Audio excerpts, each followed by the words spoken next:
expected to file out in numbers to elect who governs them in the next 4 years. There are about 17 political parties sponsoring 17 candidates for the election, but the real situation on ground does not really portray in terms of political activity that election of this magnitude is to come up almost next month or thereabouts. Anyway, we are watching, and INEC has directed that those who have not or did not collect their PVCs before the last election are free to collect their PVCs now so that they can participate in the forthcoming governorship election in Imo State come November 11. This is 60 Minutes Live on NTA Owerri, the pride of the heartland. My name is Uzodinma, and I have a very big special guest today.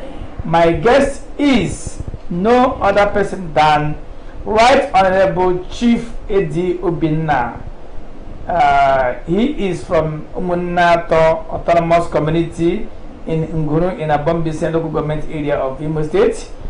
A graduate of the University of Port Harcourt, specialized in English, worked with the Chevron Oil Company, PLC, and he held or he holds many chieftaincy titles in and outside his community, both his local government and outside. That shows how vast he is, how philanthropism that cuts across him. And he is a member of All Progressive Congress, APC, representing the good people of Abombise State constituency.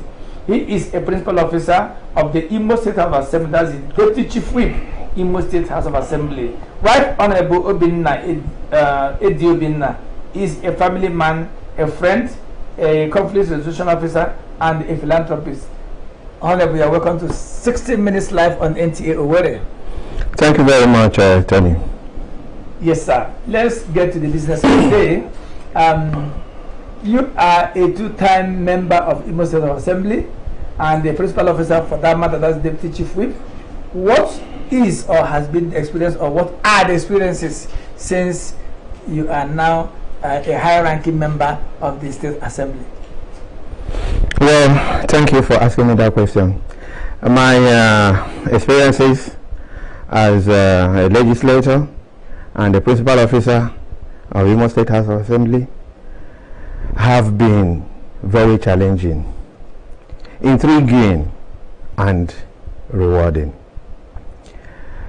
I am not a accidental legislator. I prepared myself over years.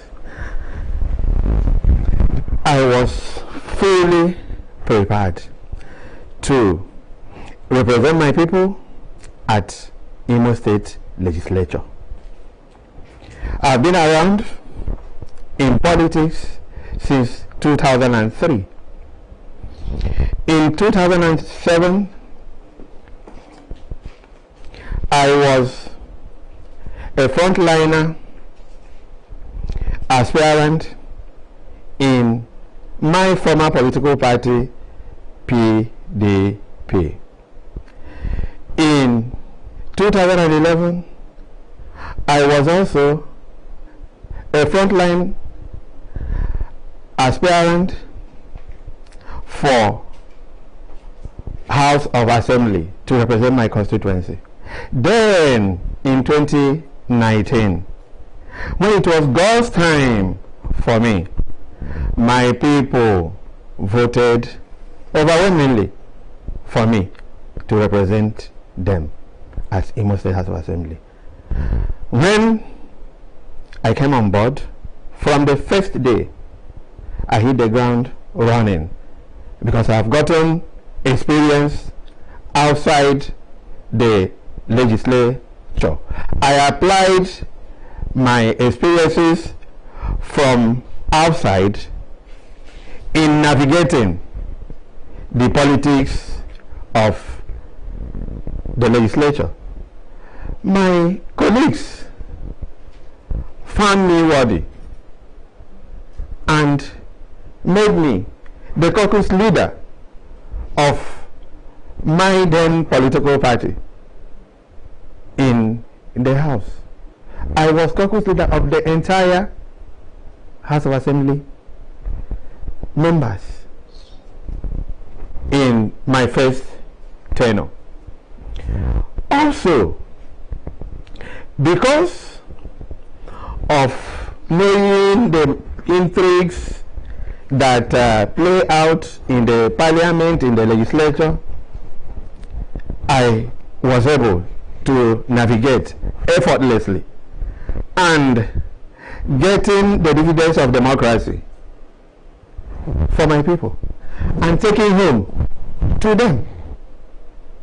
How was I doing it? Through instrumentality of the legislature. My people come to me, bring their complaints, their problems. There's a feedback mechanism. I come to the house, present them through motions in most cases, and lobby my colleagues to help me sustain those motions, which at the end of the day, there were resolutions thereon.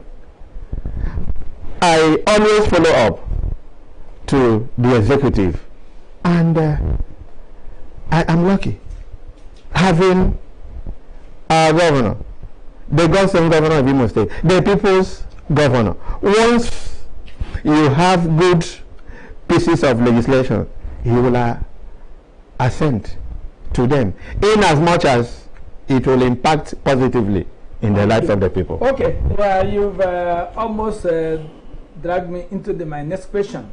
There's always what they call separation of powers between the legislature is there to do this legislative works. It checks and balances are supposed to do oversight functions.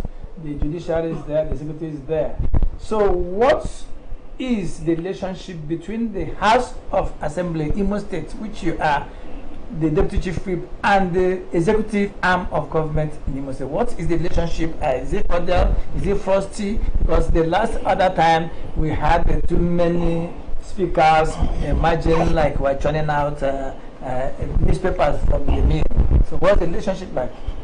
Well, in Night Assembly, where I served my first term, we had a very robust relationship with the executive. They are up to a distant assembly presently I am serving.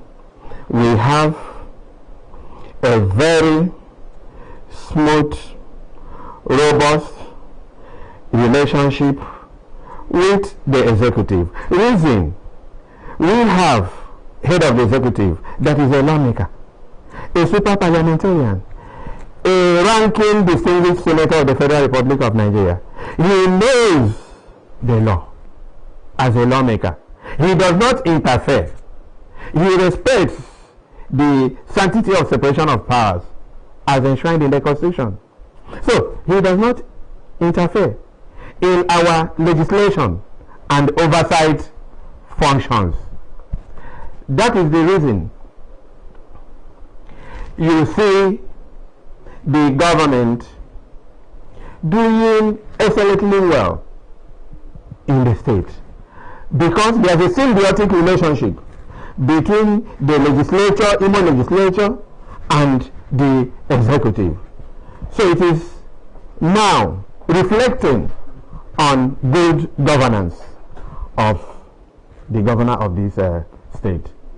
In a nutshell, we are enjoying a wonderful, symbiotic, good relationship. Okay, let me ask before we go there. Is that why the House of Assembly unanimously passed a resolution, a vote of confidence on him by endorsing Governor Uzodinma for the second term? Is it because of the relationship or what he has done well?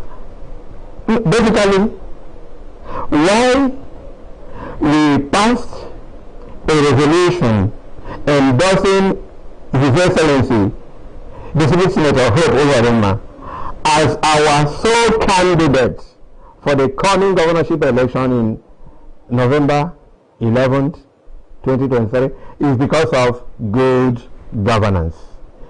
He's done so very well within this first tenure to the admiration of our constituents.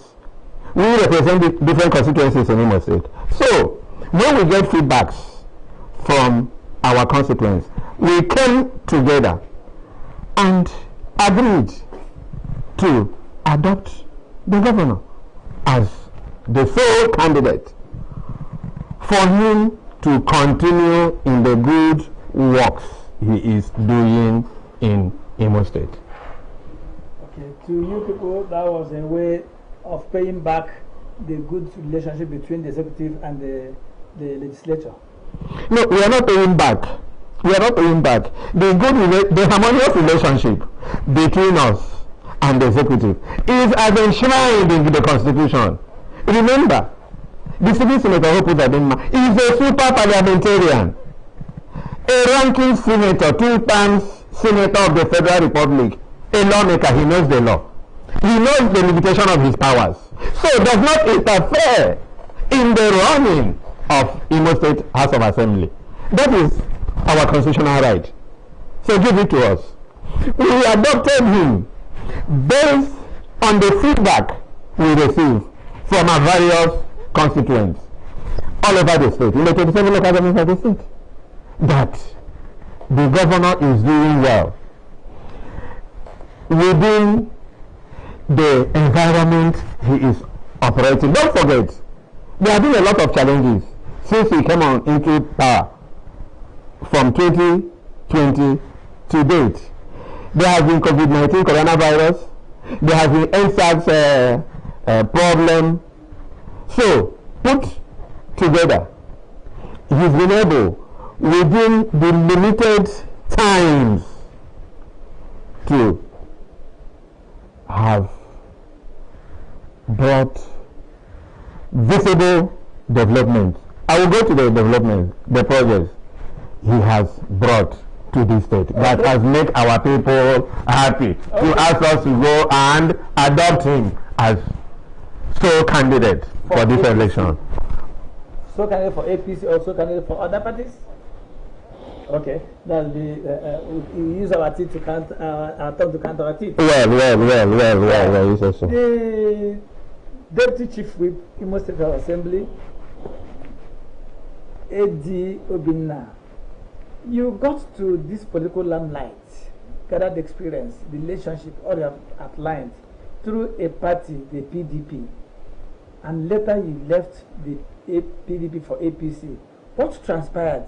What led that move that really hit up the politics of Imo State and Imo State in particular within that time?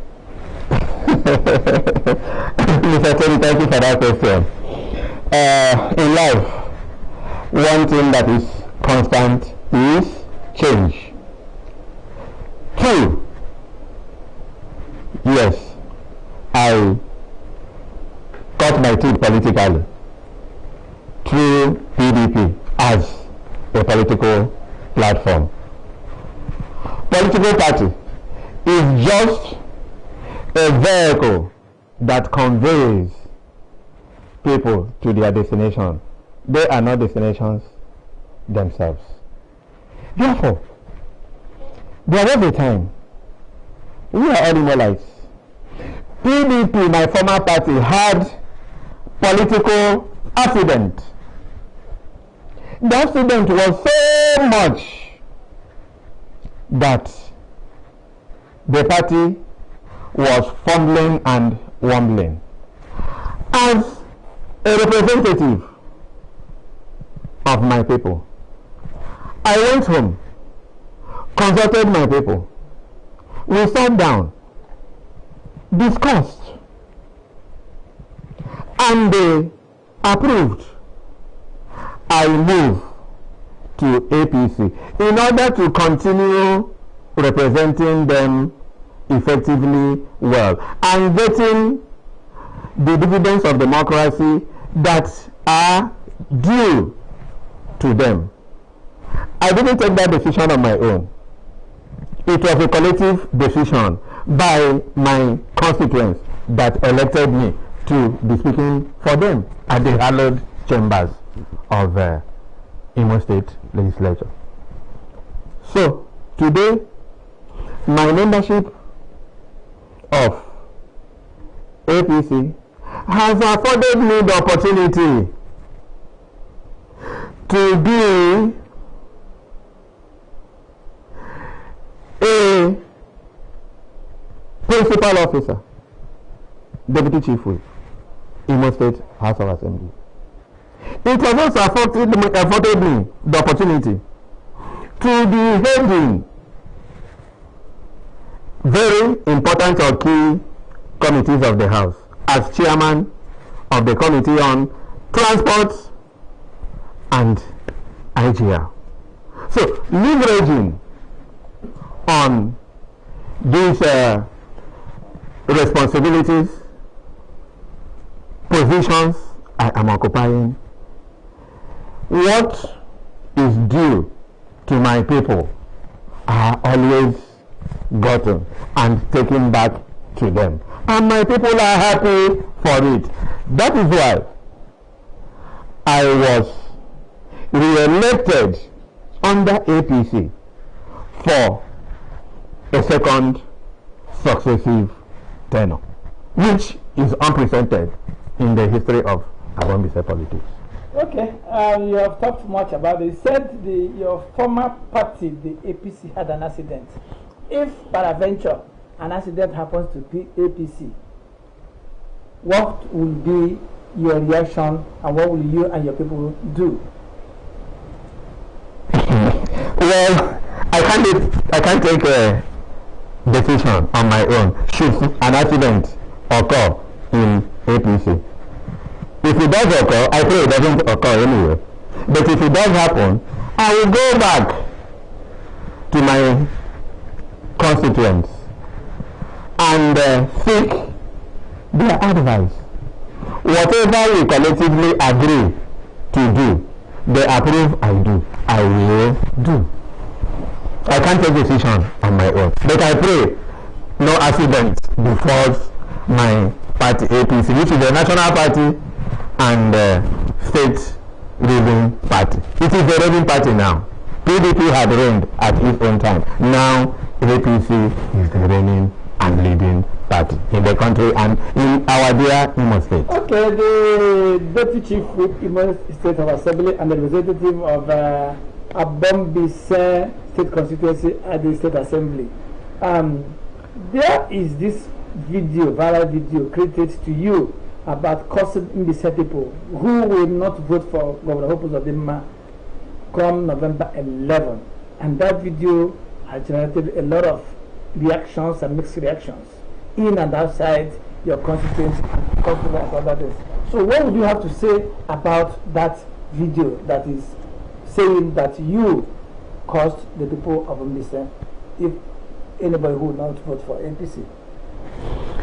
Well, my brother Tony, I like that question you asked me.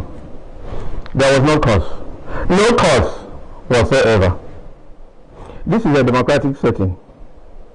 In democracy, causes or causing is not part of democracy. I couldn't have caused my people that I am representing. I have their mandate. The mandate I am using in the legislature does not belong to me. It belongs to my people. So how can I cause my people? No. I'm a legislator. Causes are not instruments of winning election. They are not instruments of convincing people to vote for preferred candidates. Whoever candidates anybody wants to vote for, cause is not part of the instrument to get people's support. I didn't cause my people and will never cause my people. What happened was that there was a declaration where we came together in my constituency, and because of the good works so far His Excellency distinguished Senator Hope Uzodinma has done in my constituency, Abombise, and Mbise in general, we agreed to adopt him as the candidate to vote for in the November 11th governorship election. At that declaration, there were people of diverse political parties that turned up at the declaration. So, we adopted His Excellency Senator Uzodinma as our preferred candidate, and praise to God to give us good health and keep us alive to come out massively on November 11th, 2023 and vote for him to continue in office for a second term. Don't forget, I am from the same nation. Even though I represent Abondise State constituency, there is charter of equity now. Before you go, let me ask you, what really led to what they are saying or what they are hearing from the social media, from the video? What really happened? That was it an issue of what that led to that type of video going out? Since you said you didn't cause people, so who could have manipulated such a thing? Is it possible? No, sorry, I am here speaking to you directly. You have to listen to me and believe what I am saying, and not what is churned out on social media. That is illusion of political opponents. I didn't cause my people, and couldn't have caused my people, and will not cause my people. It is illusion by political opponents. Tell me honestly, as a legislator, I know the law. Part of winning an election is not by causing people. And more so, in Indise today, if election is conducted between Governor Hope Uzodinma and other candidates, he will win hands down. He does not need too much stress to get the votes of our people in Indise, because he has done so well for our people that we have agreed, the majority of us have agreed to vote for him for a second term. Okay, let me cut you short, but time is not in our favor. Indise Nation seems to be a place that the Governor Uzodinma missed so much for his election bid. At the last election, last year, he was there. This one, he came too. And the election thing he wants, and he wants the vote to work for Indise. What do you think he has done to merit being voted for, especially by Indise people, by Indise Nation? Has he done enough to the Indise place where you represent for them to vote him for second term en masse? Thank you for that question. In Indise, Governor Hope has done so very well. For the first time in the history of Indise Nation, we have a governor that has appointed over 62 Indise sons and daughters in his government. We have our daughter as his principal secretary. We have our son as Deputy Chief of Staff, Operations. We have our daughter as Chairman of IMSUBEL. We have our son as Abuja Liaison Officer of Imo State. We have our son as Chief Press Secretary to the Governor. We have many other sons and daughters of Indise Nation that are either commissioners, special advisors, special assistants, executive assistants, and what have you to the Governor, His Excellency, the City Senator Hope Uzodinma. And all these appointees are getting the dividends of democracy due to our people in Mbise, returning them home to us. And our people are happy for it.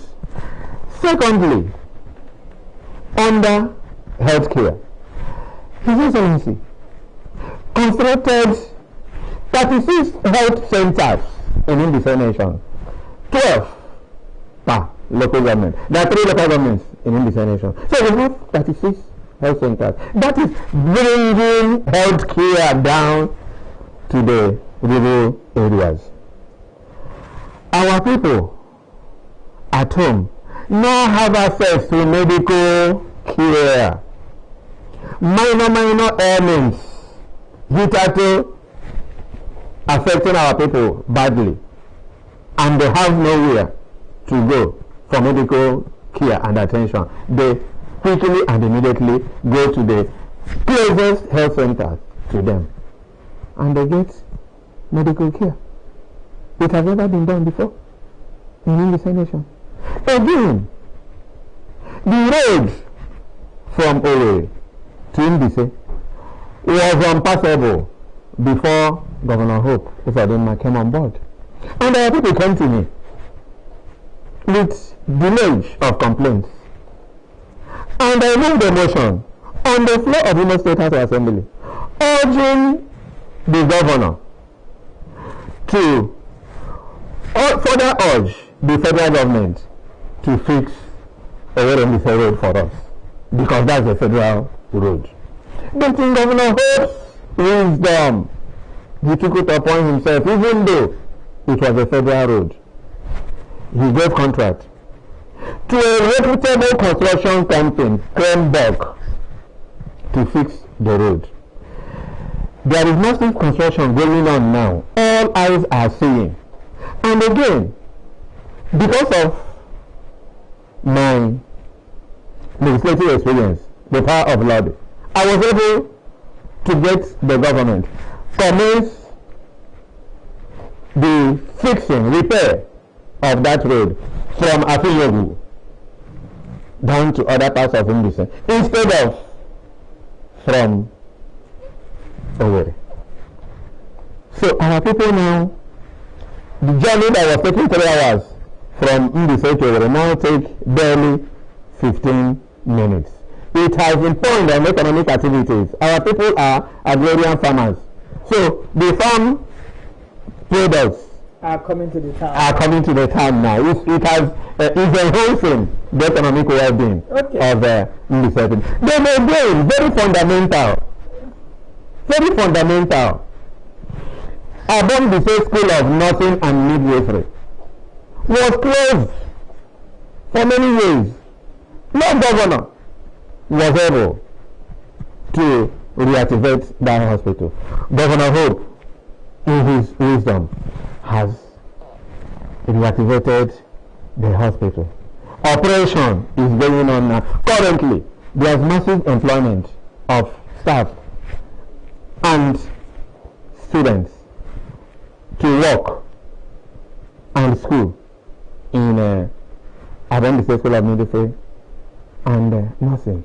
All this make our people very happy. Okay, if I allow you, you are going to insert the whole program telling us what the governor has done. But let me give you this last question. Mbise, especially Mbise, used to be a PDP-dominated local government area. But since the situation got changed after the February election, what magic has transformed Mbise into an APC place? And with the what this government has as a charter of equity, what gain will the Mbise nation get from it? As the final question, sir. Well, thank you very much. Like I always say, the major reason Mbise and Mbise in general now is turning to APC state is simply good governance. Good governance by Senator Hope Uzodinma as enshrined in APC constitution. So our people are beneficiaries of the governor's good governance. You see skill up program which is going on, whereby several youths, uncountable in English, are being trained on computer literacy. Some of them have passed out, acquired mastery in operating computers, and they are given skill of laptops to begin to trade, to begin to work with, thereby being gainfully employed and making having means of livelihood on their own, not waiting for fishes to be given to them. They are now catching fishes for themselves. So the governor good programs in the state have impacted on lives generally, and in the same, being part of Imo State, are feeling the good governance, and they are now killing. Furthermore, as the representative of my people, and I'm doing very well legislatively, my people trust me, I trust them. Yes, because I am in APC. They are moving in mass to join me in APC, to be part of the government of Governor Hope Uzodinma. Okay, the Honorable, we've heard all he said and all you have outlined the governor has done to the people of MBC in general and whatever, and still, let me just ask you, do you have the assurance of the governor that they will finish the road that is started in the MBC area will be finished on or before this is first term? Certainly, the governor himself said it, that the project, reconstruction of Owerri Mbise Road, will be completed before he leaves office. And he's a man of his words. And the work is going on daily, day and night. Therefore, there is no basis to doubt it will not be finished. Although Owerri Road has been finished, the Minister of Works visited Imo State the other day. He commended Governor Hope for the construction of Owerri Olu Road. He ranked it as one of the best roads in the country. Okay, the Right Honorable, yes, we are here to talk about the giant strides of Governor Hope Uzodinma 4x4. They have even exceeded the time given to you. That shows that you have a lot of things. As a legislator, the Umunna Autonomous Community in Nguru, Bombise, where you hail from, we pray that some of the advocates will get to them. Then we set people too, and the Charter of Equity. We have to thank you for being our guest today. Hoping that when you get stabilized more in this 10th assembly, we will now invite you to come and tell us more of the politics and what's happening in the house. So you've had, thank you for being our guest today. So one more point, please. You mentioned Charter of Equity. Yes. I'm interested in it because that's why every indecent person, majority of us, are supporting Governor Hope Uzodinma to do another term, last tenure, 1 4 years tenure. When we complete it, Imo Charter of Equity, governorship will come to Owerri Zone. And in the being a major block in Owerri Zone, we will now have the opportunity to present their best to contest for governorship of Imo State. Who knows? We may get the next governorship of Imo State after Governor Hope Uzodinma completes his last term of 4 years, once we vote him into office come November 11, 2023. Therefore, I urge our people to please come out en masse, irrespective of their political affiliation, and voting the governor that has verifiable projects on ground. Yes, that's how we can go. So who knows, by that time, you, Eddy Obinna, may be the candidate in the same present. Yes, sir. Let's keep it there. So that's how far we can go today. On 60 Minutes Live, you heard all he said, what his experiences as a member of the House, his, what he has been able to do as a member, the MBC equity, the road projects, and whatever the governor is doing. And the video viral, he has said that he never, and he did it, that he will not abuse or curse his people, because this is a democracy, because it was the figment of imagination of the opponents that possibly may have manipulated that thing to suit their own feet, as said by him. So he is our man, he is our brother, he is a lawmaker, a high-ranking member, at least the deputy chief whip. It is not easy. So next moment we'll just go to have the APC students and youth council leader, Engineer Chizitere Hubelem. That will be immediately after now. Honorable, have a nice day. Let's go to the next stage. Thank you for having me. NTA Owerri, delivering quality broadcast services.